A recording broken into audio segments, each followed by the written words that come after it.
Hey, what's up? This is Chosen with Raid Shadow Legends guides and graphics, and we have got a fun one here. We're going to be going over Prince Kaimar. We will be showing how he grades out in the overall context of the game, the different ways to build him, some masteries to consider, and give you a full HD infographic that we will link to down below for you to have on your end as a reminder of just generally encompassing him as a champion. Let's get into it.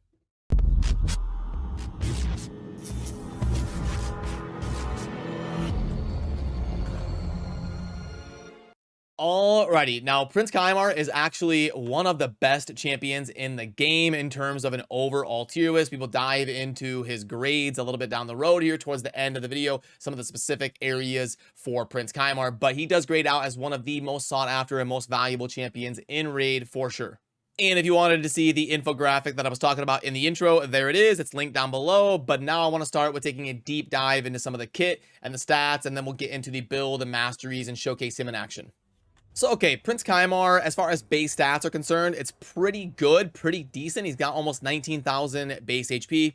He does scale his damage with attack, but we don't really build Prince Kaimar as a damage dealer. He's more of a utility on our account, so we're just worried about getting the speed right and then making sure he has enough tankiness, but we do actually have to build him with crit. The resistance of 40 as a base is nice, and it's a little bit of a rip that he has 0 accuracy because there are a lot of builds with him, especially in PvP, where you do want to stack a good amount of accuracy on him. Then as far as the abilities are concerned, he does have an AoE A1 that a lot of people forget about. So if you're trying to clear a secret room or faction wars or something, he could be an option for something like a stun set just to keep some constant suppression on there. But it's not the most common way to utilize him, but he is going to be a decent source of the AoE poisons, especially if he is critting, then you will be able to place them consistently with that AoE default. And that's why I was talking about in some builds, you'll want to consider building him with some crit, but depending on the situation, it may not be absolutely necessary because sometimes the poisons is not a big part of the value he brings as a champion. Now, on the A2, this is another AoE ability, and this is going to be an AoE buff strip that we can book to a 3-turn cooldown, and it also is going to CC your opponents by placing a sleep. So this is an amazing ability in basically any area of the game, especially PvP. You just remove all the buffs your enemies have, and then also CC them. So obviously not hard to understand why that would be so amazing. But Prince Kaimar is mostly known for his Seal of Magic ability. This is an insanely rare capability in the game to reset the cooldowns of all ally skills. And then a lot of people forget that he actually also fills the turn meter of all of those allies besides himself. And this is a big 6-turn cooldown because of it being so ridiculously impactful. This is one of the most infamous, most famous, whatever you want to call it, most impactful and most widely coveted abilities to have on your account in Raid. And oh, by the way, if all of that wasn't enough, we get an ally speed in arena battles by 30%. We get an amazing aura here on Kaimar as well. So now let's pull up the Kaimar that I've got built here on my main account, and I'll talk about some of the different things to consider, some of the masteries and stuff like that while you are building a Prince Kaimar.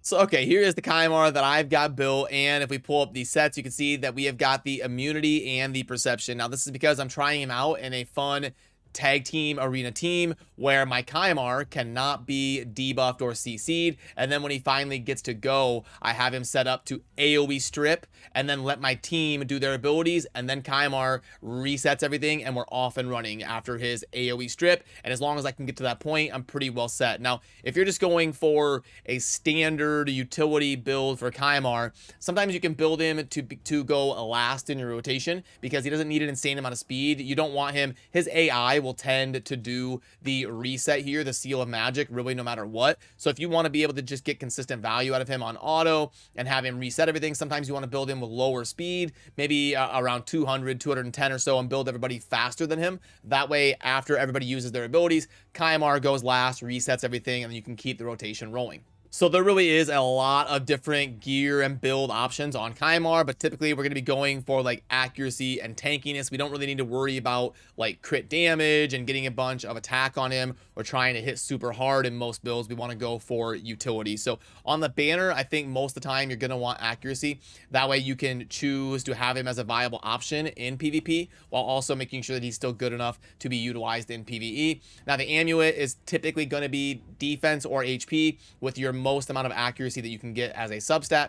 And then the ring, you're just looking for as much tankiness as you can get between defense and HP. For the boots, You can go with tanky boots, or there are some builds with KYMAR that you build him super fast to go first, like I was talking about in that tag team arena team, where you have KYMAR go first and strip everything off of your opponents, and then on his second turn come back and reset everything. Or you can build him as the slowest champion in your team, have him go last and reset everything after everybody has used all of their cooldowns. So it's kind of going to depend on how you want to utilize him. There's lots of different boosts that could be viable on him. For the chest, again, if you're using him in PvP, the accuracy chest can be a good option, like you see right here.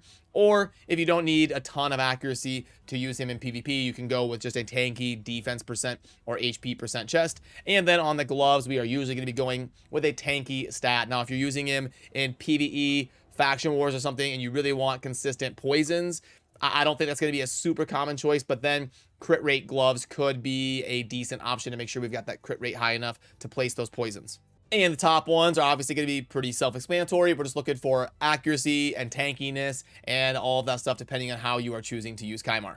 Under the skills tab, KYMAR is going to take 9 books to fully invest in. You've got the 4 on the A1 plus the 4 on the A2 is 8. And then the 1 book here on the A3 is 9. KYMAR is worth whatever books you put into him because he is an insanely viable champion from early game, mid game, end game, and you're going to be using him in a lot of different teams. So do not feel bad about spending books on him, but really the most important thing when booking him is to get the A2 and the A3 cooldowns. So if you get really good RNG and you want to save a book or 2 on the A1, totally worth it because you're not really counting on the 4 books of damage that you're getting here on the A1. So you could maybe get lucky and spend 7 or 8 books on him instead of 9.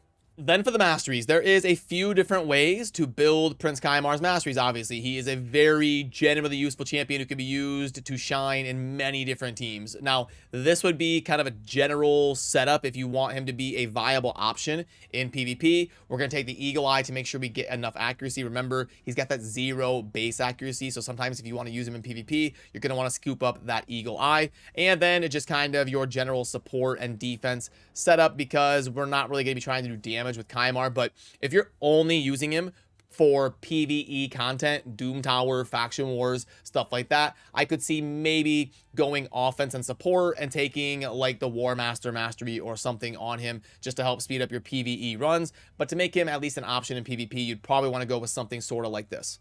And the Masteries that you see here can be pulled up at any time on your end via the infographic that we are linking to down below. So now let's take a look at what makes KYMAR so powerful and such an amazing champion to have, especially because of that A3. I will show you my Doom Tower speed team that I use to climb up the Doom Tower here in the end game with Prince KYMAR featured. Now, remember, I built my KYMAR to be high speed and a little bit more viable in PvP. So what I have to do is I have to go into the team setup and then make sure that I have him open up with his A1, like you see right here, the Phantom Fire. That way he's not wasting his Seal of Magic reset on wave 1. I want him to save that and then open up with it on wave 2 so that my seer can clean up and nuke down the waves. Now, this is a really popular way to use KYMAR because you can nuke down both wave 1 and wave 2 by very easily resetting with KYMAR to go through your cycle twice, like you'll see right here in action. Right there, he opens up with his A1. That way we don't want him wasting his reset. Then we do some debuffing, some buffing, and Seer blows everything up. Now watch this. We're going to blow it up with, or reset it with KYMAR. And then we debuff, we buff, and then boom, we can nuke down again here with Seer. And then we got to kind of cycle through a little bit. We get the nice CC there from KYMAR. Warlord is in there to make sure that on this wave 3, when things can get a little bit dicey and I don't have another reset, he can lock them out with his ability to put everything on cooldown and give me enough time to cycle through until my KYMAR can reset everything, or we can do some debuffing and some buffing to let the Seer nuke again, like you'll be seeing coming here very shortly. And there it is. So that is a 43-second run on the hard version of Doom Tower. And this is kind of an example of the team that I use to blow everything up on my way up. And I'll show you the first 2 waves again. KYMAR opens, we debuff, we buff, and then Seer blows up. And then we're going to get the KYMAR reset right there. And the rotation goes through, we debuff, we buff. And then Seer is going to blow everything up again. And just like that is kind of how you use KYMAR in a speedrunning wave context. Then as far as using him in PvP, there's a lot of different ways that you can go about it. Typically, it would be, an opportunity to remove all the buffs, CC everything, and then allow your team to reset their cooldowns and do some impactful abilities again. Sometimes you gotta be a little bit more careful. He's a champion that's really hard to auto with in PvP unless you really set up a specific rotation. So just remember that he's gonna sometimes waste his reset ability if you're not watching things carefully. So what we can do here now, you see it's Kaimar's turn. And if I hit auto, he would reset everything. But what I can do is watch this. They've got all these buffs on the enemy team. They've got the shields and the increase, all of that. But we can take Kaimar and boom, strip everything and get some CC. So if I had a Rotos or something that was single target, I can get them to waste turns by removing everything and CCing them. And now I'm basically at a point where I can just hit auto and let things roll. And then Kaimar's next turn, he would come through and reset everything and really let me keep snowballing. And that is why Kaimar is so powerful. Also, remember, he has one of the best arena auras in the game. So really quickly, you find out that he's so amazing in speed farming. He's so amazing in PvE content. And he's also ridiculously strong in PvP as well. And this is why you can see on the overall tier list that we have on the site, he grades out in the top 10 as far as overall champions in the game in the context of an overarching tier list. Now, what we can do is talk about his overall grades here in the different areas of the game. You can see he's very good basically everywhere. He's not going to be that great versus the Demon Lord, the clan boss, where you're trying to do like 70 million on Ultra Nightmare and all that. He can reset and place poisons and stuff, so he's not useless. You're just not typically going to see him used there a ton. The Hydra, he can reset things and do some fun things, but he's not an ultra commonly used champion there. Most people build him for either PvP or some of the other like speed farming dungeon type content. That's why he's going to grade out really, really good in all of these different areas of the game. Iron Twins almost could go up a little bit, and then we're working on getting Sand Devils to show in here as well very soon, but it would be kind of the same drill as the Iron Twins. The Scarcity is a maxed out score. You know, after the introduction of the Yumeko, but that's still not a full reset, so he is really one of a kind, and especially when you combine the whole kit, the AoE buff strip and the CCing and the resetting of the ally skills and the good base stats.